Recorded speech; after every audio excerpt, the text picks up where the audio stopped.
All right, Chiefs Kingdom, welcome in. We got another edition of the AP Film Room coming here to you on the YouTube page for Arrowhead Pride. Make sure you're liking the page and subscribing to the page, sharing the clips, liking the clips, liking all of our podcasts as well. Go to the Arrowhead Pride Podcast Network. But we are a weekly video. We're the only weekly video for AP right now, and we're missing one of our guys tonight. Talon's not going to be with us, but I'm here. It's Ron Kopp Jr. at Ron_Kopp on Twitter, and I'm with my guy Bryan. You know him from obviously this show every week, but the film breakdowns on the side as well. Bryan, what's up, my friend? It's been a really good week so far. As you mentioned, our guy Talon's not in, and I want to send out some well wishes to him right now, and really anybody who's maybe under the weather a little bit. I know I was a little over a week ago, so it's just something everybody's going through, and we see that with the NFL, with all the guys going on COVID lists. But it's just a great time. We keep saying it to be a Chiefs fan.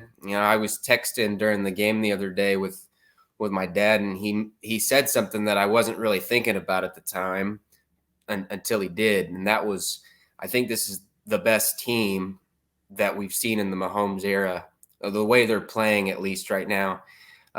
It's a lofty statement. They won a Super Bowl 2 years ago, but I think even if they don't end the season winning a championship, the Patriots in 2007, that's a team people think about. That might have been the best Patriots team ever, and they didn't get the job done. But that's kind of how I'm looking at this Chiefs team right now. I think just the way they're playing, it's all around better than anything we've seen. And so that makes it really exciting to head into January and see where things can go.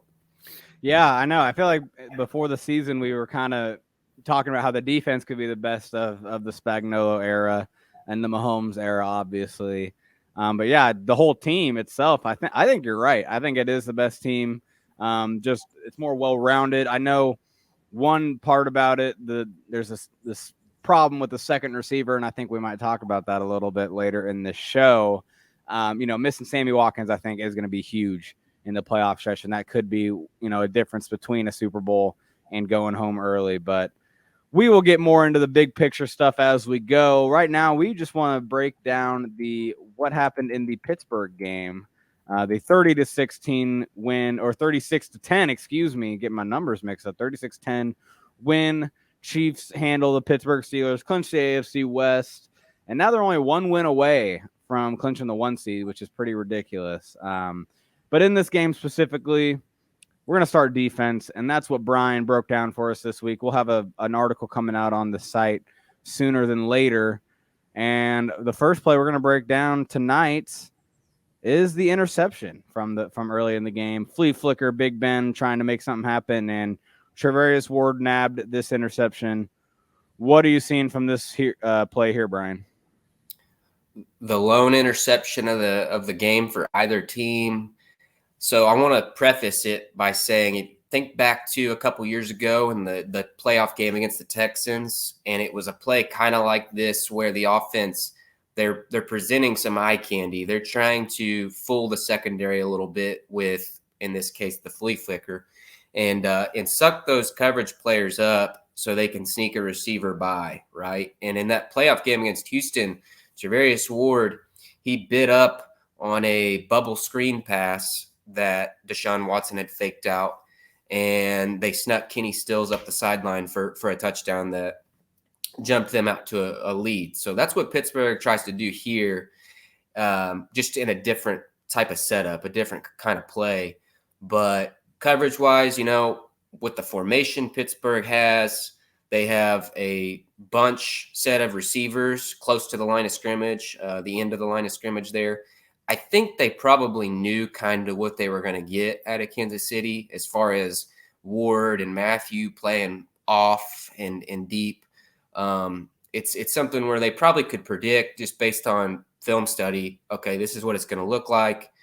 We're gonna run this play and hopefully get these guys, pressed up closer to the line of scrimmage and sneak Ray McLeod up the sideline.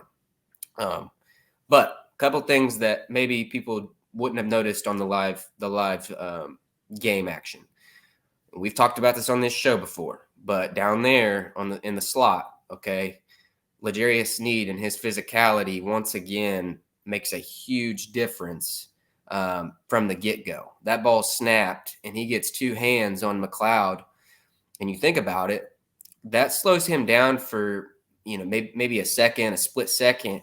Where if that doesn't happen and he gets down the field that much faster, maybe that's enough that he does get by Ward, or he at least gets even with him to make it a better look for the offense. So Sneed is something where people aren't going to notice that, but has a big impact on the play, in my opinion.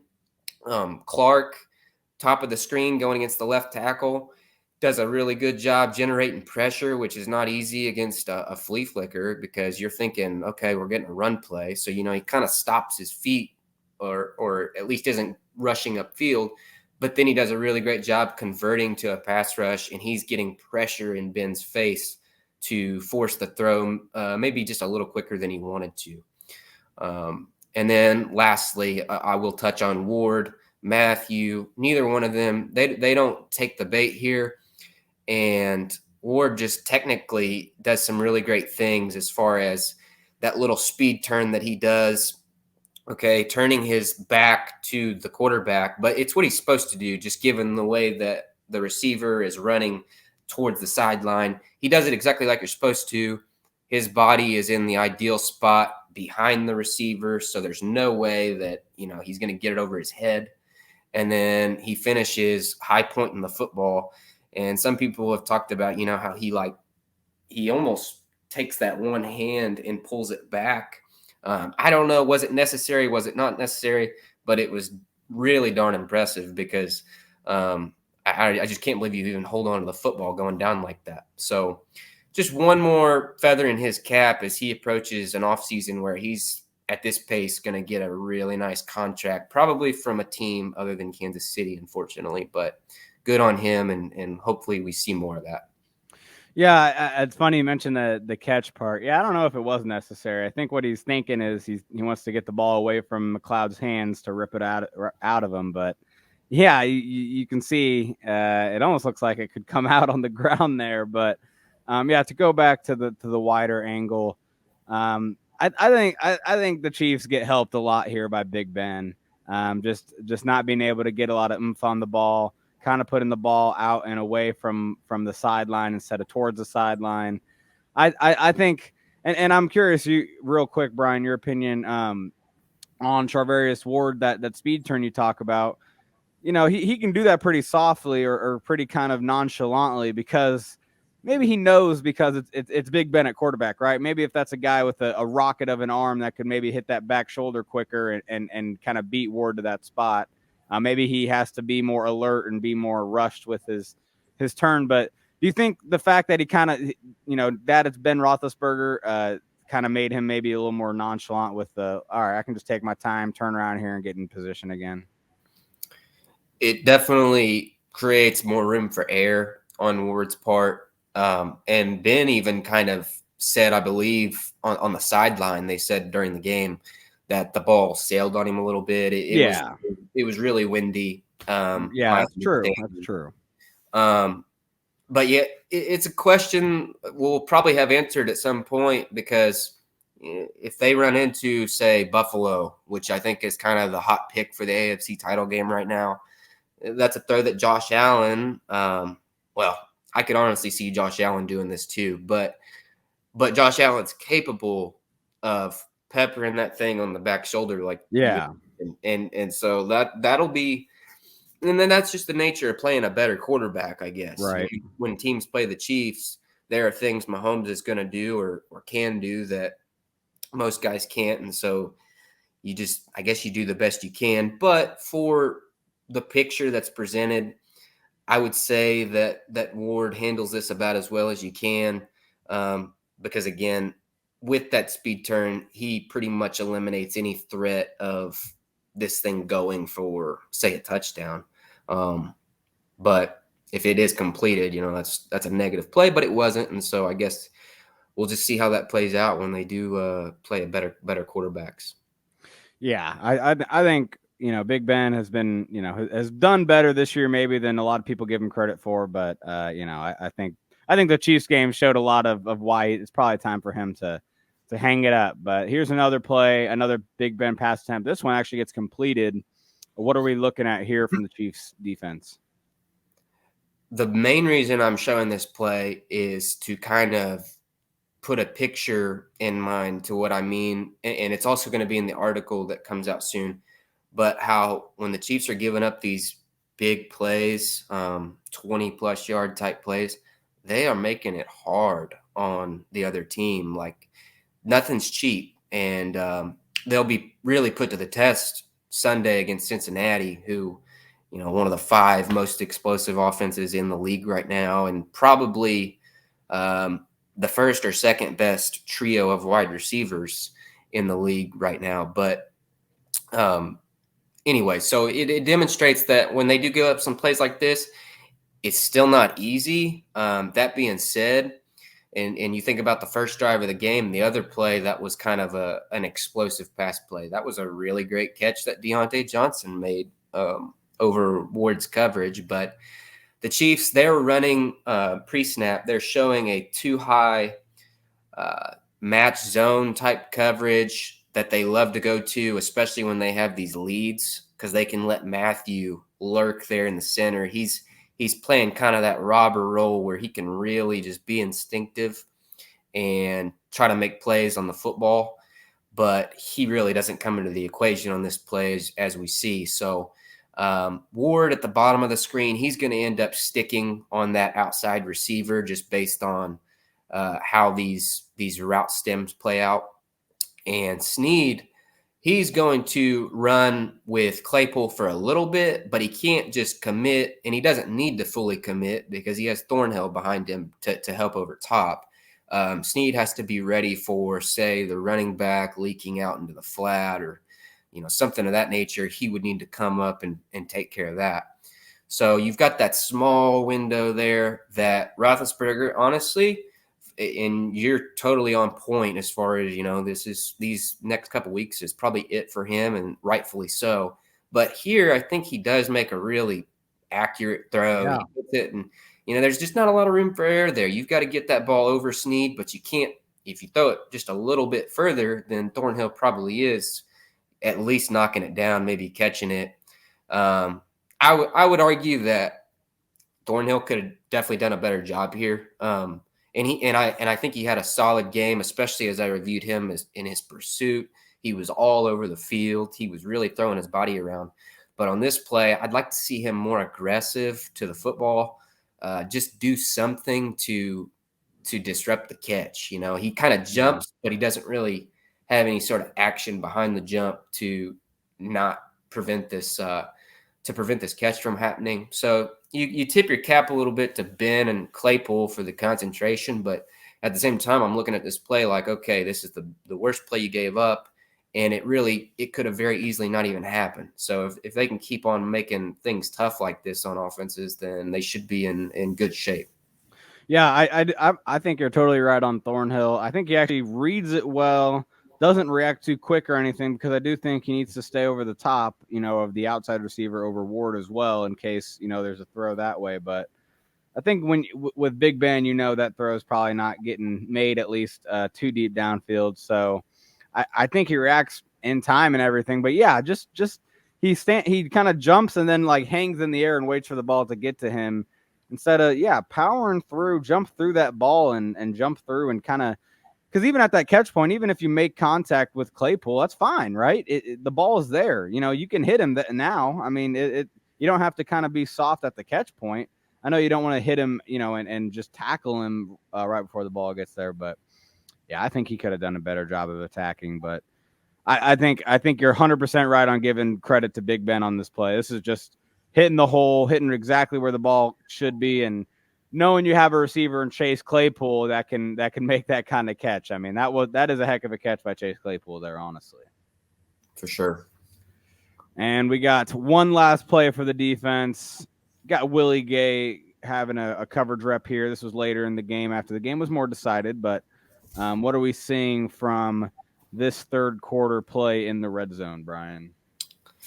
So one big reason I chose this play, I was listening to the AP editor show with Pete Sweeney, John Dixon, our guys this morning, and they had a little conversation about, okay, if we looked at the draft class from last year and the second round pick used was Clyde Edwards-Helaire and the first round pick was Willie Gay, then maybe the perception is, okay, both of these guys are kind of meeting expectations. And it made me think, how do I feel about that? Is where do I sit on that?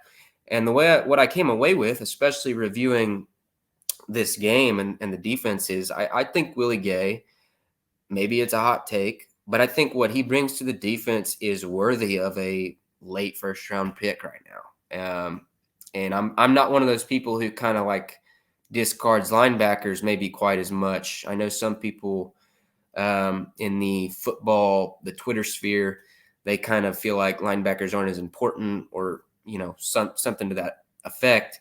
But when you have a guy like him who is capable in just so many ways, the coverage, but it's not just that. You can't just be fast. You got to be able to carry your weight inside the box too and be an adequate run defender, which he is most definitely that. He can do everything. I think that transforms your defense. I think we've seen teams in the past, like the Pittsburgh Steelers, when they lost Ryan Shazier. You saw like a steep drop off when teams lose guys like that. And I'm not going to put Willie in Ryan Shazier's class yet, but I'm just to make the point, when he's there, I think it definitely helps a lot. And so what you see on this play, this is a third down inside the red zone. The Steelers dial this wheel route up to their 2021 first-round pick, Najee Harris. This ball is going to him. It's designed for him. Did Pittsburgh count on it to be a man-to-man coverage against Willie Gay? I don't know.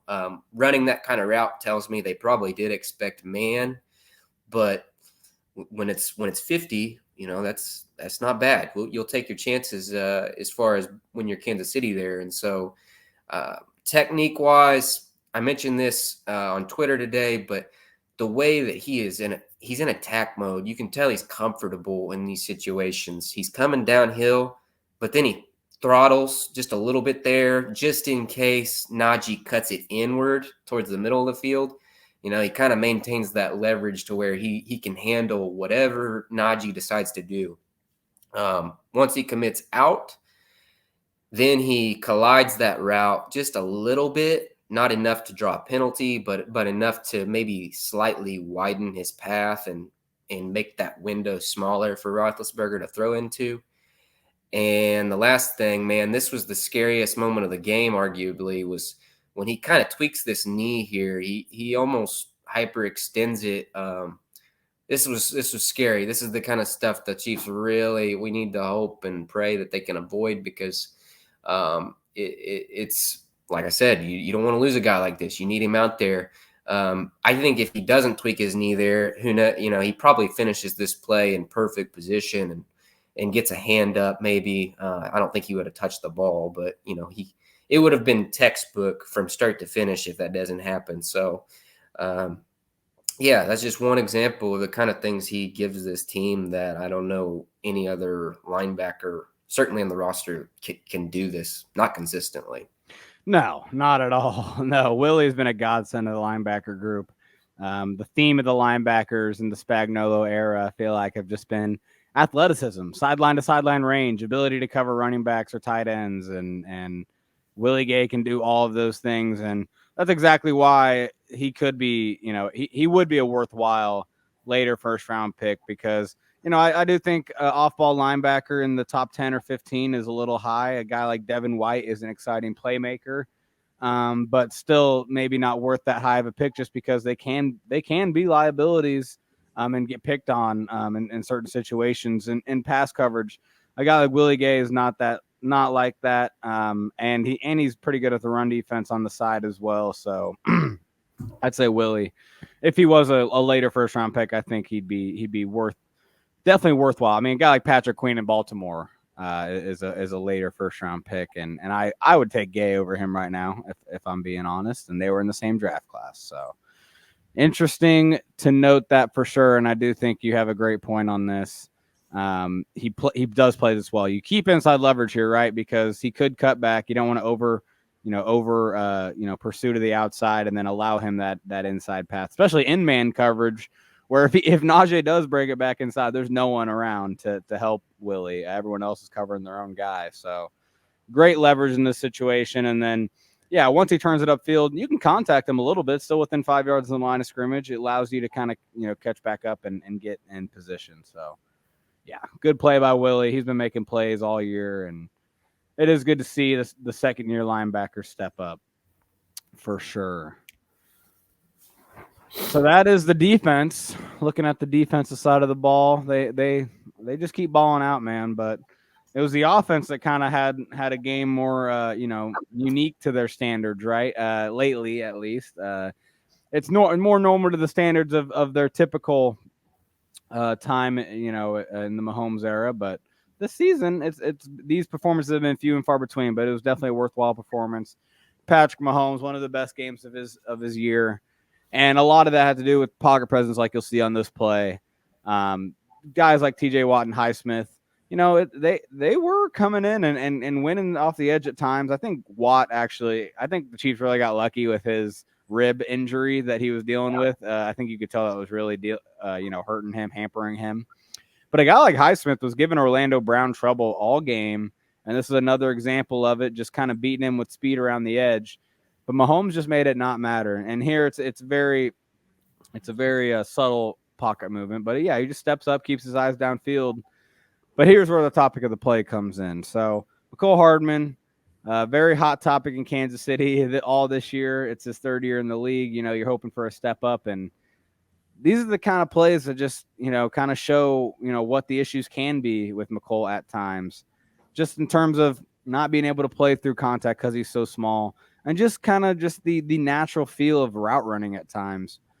So the main thing that stands out to me here, first of all, good play design to open up the middle of the field for McColl to run into. You got Clyde running out into the flat to the left to take that linebacker out of the middle of the field.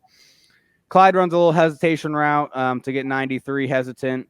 And look, he actually passes 93's face, and he looks like he has a step, right? I mean, he absolutely has a step right there. But what happens is he drifts away from the pass, and you can kind of see it. It is kind of hard to see, and I only have the end zone angle, clipped right now. But he drifts away from Mahomes at the point of the pass instead of kind of, you need to veer towards the quarterback, if anything, cut off that defender from being able to jump in front of the pass lane and make a play on it. And even if you can't run it and catch it in stride, at least you're catching the ball or not allowing 93 to jump in front of it. Here he drifts away, and also what that allows the 93 to do is get his hands on his hips, and you can see how he kind of propels himself forward and kind of slows down McColl a little bit. That's not illegal though. That's not going to get called in the NFL, and it just kind of shows you that McColl's just that thinness, that lightweight. I think that kind of hurts him here, being that lightweight. He's just not able to play through that minimal contact like some receivers are able to. Some receivers just burst through that hand, the hands being on the hips. So I just thought this was a good example of just how McColl and Mahomes not being on the same page. Oh, and here's the best part, or not the best part, but I'm not just making this up, right? Look at Mahomes' action at the end of this, telling him, you got to go, right? He needs to go. He needs to accelerate through his route, but he also needs to flatten it out and get towards the quarterback rather than drifting away. I don't know. McColl had a pretty good game, had a touchdown on a couple quick screens. Let's use this as a time, I guess, to maybe just talk about if this is, consistent with McColl. Bryan, if you've kind of noticed maybe that these things tend to keep happening with McColl, because it sure seems like it to me. There's just a mental disconnect when he's playing. With him and Mahomes, they've never been able to get on the same page, and he's the guy. Like, since 2018, I don't really remember any receiver having these issues, certainly not to this extent. I like you show there Mahomes kind of pointing to the right here on this camera angle. And when I saw it live, I thought, did he want him? I don't know if it was supposed to be a side adjustment route where Nicole had kind of some options. Like, it almost makes you wonder, did he want him to go out? Because if you see it from the TV, the broadcast angle, there is a ton of open space out. And so maybe he thought, oh, McCole just didn't recognize that and should have looped back the other way. But even if you're still going to go this way, like you said, he's fallen off. And hey, it's 3 years now, and these types of plays, it's just so rare to see Hardman. They're having to find just the most simple ways to get him the football. They can't trust. There's just no trust there built, and no real reason to feel like it's going to get better. I mean, as long as he's wearing Chiefs red, I'm going to root for him like crazy. And he had some really nice plays in this game, doing the kinds of things that we're used to seeing him do well.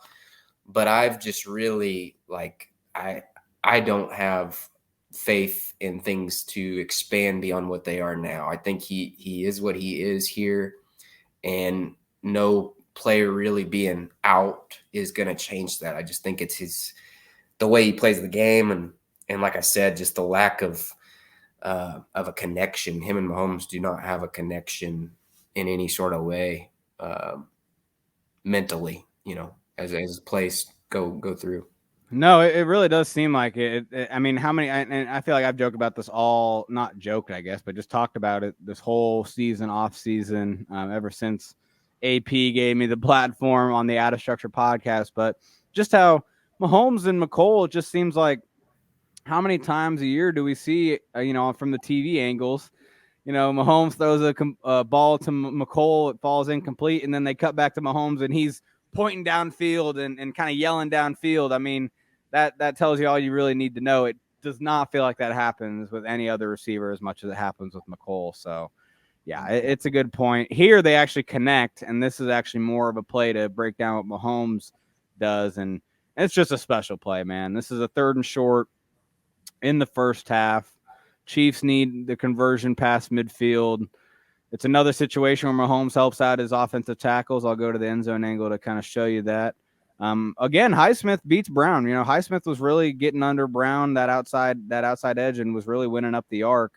They did not have TJ Watt in this play, but the quick crosser, the shallow crosser. First of all, Mahomes steps up from that edge pressure, like I said, keeps his eyes downfield. That's one thing, and I talked about this on the podcast this week, but Mahomes lately, his head is just so it's like someone is standing there with him and holding his head downfield as he runs. His eyes staying downfield is so disciplined lately, not looking at the rushers, not looking at what's going on around him in the pocket, just always having his eyes scanning what's going on downfield and just letting his body naturally kind of instinctually move around what's happening in the pocket. But this play is a great example of keeping his eyes downfield. But what I really thought was cool about this play is as he steps up, and 41 is this zone linebacker.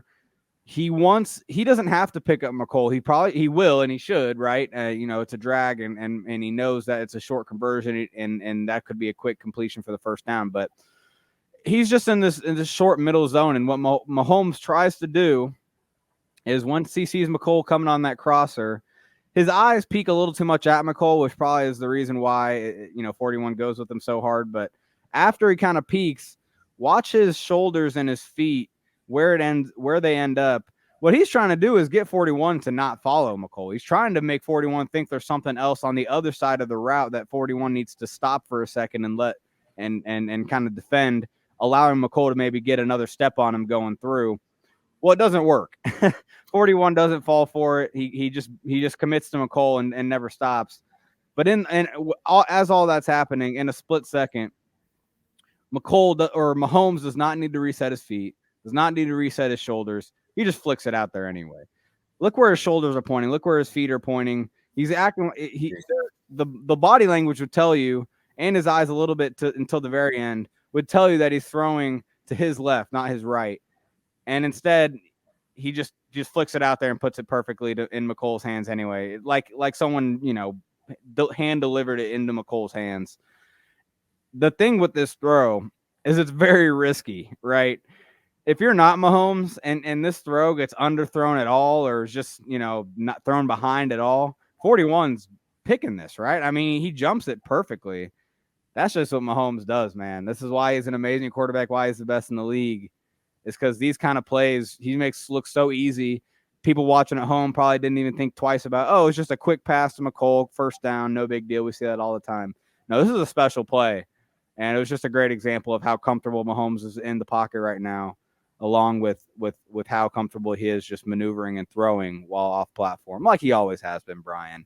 Any takeaways from this play? A couple. So I want to give McCole some credit, because if you paused this play right before it got to Hardman and you said, hey, what do you think is going to happen? I would almost guarantee, like, my guess would be, somehow it ends up on the ground. Like, it just, so this is the stuff that we need to see from him, even if it's just in little spurts like this. This is a nice catch in a tight space there, where the ball really could only go one place, and luckily it did. And it's cool to see. It almost looks like Patrick's just flicking a dart. Like, he doesn't even really move anything but his arm, and it looks like a dart coming out of there. The last thing I would say is, it's like every week. One week I feel like, okay, Brown can be the guy at left tackle, and then another week I'm like, what are we gonna do? Because this is a big decision Kansas City's about to have to make. Do they double down or not? If you don't think he can be the left tackle long term, I mean, a good left tackle, don't just extend him because you traded for him. Don't make a mistake twice. That's the thing they're gonna have to figure out. I hope that he just gets better and better, and it works out. Like, I'm rooting for him, but that's something to watch throughout the rest of the season, throughout the offseason, is, will Veach double down and say, okay, this is the guy, and hopefully it work out, or will he, say, hey, this didn't really go like we had hoped, and we're going to move on and take the 1 year or maybe 2 years if they franchise tag him. Yeah, no, that's a good point. Because in these situations where you trade for a guy before, he's gotten his contract, right? It's kind of like, well, you have to sign him now, because why'd you just trade a first-round pick for a guy you're going to let walk in a year or whatever? So I think some teams might feel the pressure to sign a guy no matter what. But, man, you can't get that decision wrong, because that's a lot of money you're tying up in a guy for a lot of years in the prime of Mahomes' career. And if he's not the guy, you need to quickly go try to find your next guy and lock him up for Mahomes' prime. So it's a good point. I do think I lean towards signing Brown. I think he is young enough to where you can just trust that, in a few years he'll just be even that much better at pass protection, and he's already such a good run blocker, and he seems to have that professional pedigree in terms of his father being a professional athlete. I think that is a low key thing that I value a little more maybe than I probably should, maybe. But I just see a guy like Mahomes who had a professional father, or a father as a professional athlete, and I just think it really does a lot in terms of the player himself, becoming his best self and handling himself well on and off the field. I kind of value that a little bit, so I think I'm leaning towards Brown getting that deal, but I totally agree that I hope the Chiefs aren't just doing it just because, hey, we already traded for this guy, we got to sign him now, right? If he's not worth it, man, you go find the next guy. You do not just waste the money just because you feel like you kind of had to, because it's a sunk cost. Any other notes on Orlando Brown before we move on? No, I think that's the perfect summation right there. Is just get it right. Whatever that answer is, just right. Yeah, whatever we can do to best protect the franchises behind, I would say that is the way to do it. So, ooh, you know what? I just pulled up the wrong play. So this is a Josh Gordon target. So we can enjoy this play. Mahomes spinning around in circles and making plays. Where did he go? Yeah, Josh Gordon had 3 targets on Sunday. That's impressive. In terms of, he only played 8 snaps. They were trying to get him the ball. It just wasn't really working out, super well. Do you see anything from Josh Gordon while I get these pulled up? Well, there's another guy that we're really, really rooting for, and he got a few opportunities, like you mentioned. They were, to my eye, on the live broadcast, they were tough targets, Yeah. tough plays, but plays that he needs to make because he's not going to be this receiver that just creates a ton of separation. Like, that's not, especially at this point in his career. His Yeah. greatest strength is supposed to be, okay, we're in one-on-one situation. It's a 50-50 ball, but it's not because I'm just bigger than you and I've got, hands that have obviously been great for a long time. So they're the kind of plays that with his specific skills, you'd like to see him come up with at least one of them, and hopefully he does the next time the chance comes. Okay, so I got the play, and that is a good point in terms of Mahomes was giving him chances to make plays, which I do think even if the plays weren't made, it was encouraging to see Mahomes attempting him. Both times were in the red zone, both times on third down, close to the red zone, I should say, not exactly in the red zone. But yeah, this play, it actually just shows you the scramble duel chemistry maybe that they're already developing. But it also shows you that Mahomes really is thinking about him. Mahomes really has Gordon in mind, has him as a guy that he wants to get the ball to in these situations, and it's from the pre-snap. So Mahomes takes the snap. If you see him, he pump fakes pretty hard towards the middle of the field. Well, what that does is you'll see safety Minkah Fitzpatrick, who's kind of playing over towards Gordon's side of the field. He bites really hard on that. It looks like he's going to Pringle. Well, if you look closely, man, Pringle is in no position to be getting a pass. In my opinion, I think that's Mahomes just trying to get Minkah to move, getting Fitzpatrick to move away from where Gordon is as a receiver. As soon as he pump fakes, first of all, he makes this avoiding TJ Watt look way easier than it is, just kind of sidestepping that. He points, right? Look at him point. If you can, and we'll go back to the wider angle. We'll go back to the wider angle. When he points, that's when Gordon signals or Gordon knows to go to the corner of the end zone. So basically, this is good on-field chemistry from both of them. This is a good moment from those two, all the way up until the catch point, right? I really think Mahomes puts a beautiful ball here. I mean, this is just an absolute great throw, in my opinion. Absolute laser, not too high, not too much of a bullet, not too much air on it. I think he layers this perfectly. I think this is a better way to look at it. Layers this perfectly. Maybe a better spiral. Maybe that's the one thing that maybe could be better about this. Maybe that could have helped Gordon maybe catch this. And it is good defense, but like you just mentioned, he's not creating a lot of separation at this point of his career. These catches have to be made if he wants to be an actual contributor to this offense. I thought this could have been one of these plays that really we really remember and really celebrate as a huge Mahomes play and just a way to get Gordon going, but he just doesn't come up with the catch. And like I said, this is his second third down red zone ish target that he couldn't come up with, even though it hit him in the hands. So we already kind of talked about Josh Gordon a little bit, but am I right here? I mean, is this should we expect this to be caught, or what are you thinking from this throw here? This is one that I would say you got to have, and he's for me anyways, he's very easy to root for. Josh Gordon, like the whole redemption story aspect, him being now in Kansas City with Andy Reid and clearly one of the more stable organizations in the league. Like, you just want to see him do well. I feel like even if you're not a Chiefs fan, as long as you are, a division rival, you want to see Josh Gordon succeed. And this is the kind of textbook play that when you envision, okay, what's Josh Gordon going to do to help the Chiefs? These are the kinds of plays that I envision, like one-on-one jump ball type of scenario. So it didn't work out. And I guess at this point, you just hope that the next time, whether it's in Cincinnati or it's in a playoff game, whenever this chance comes, just once, man, make it happen, get your confidence up. Because that's the thing too. He has some confidence just being Josh Gordon and the kind of player he always was, but he hasn't made that play yet to be like, okay, I'm back, or really anything close to that. So I'd Yeah. like to see him make that play and see Exactly. what that, you know what I mean? Like mentally, I think that would go a long ways for him and get the good juices flowing. But it seems like he's really happy to be there.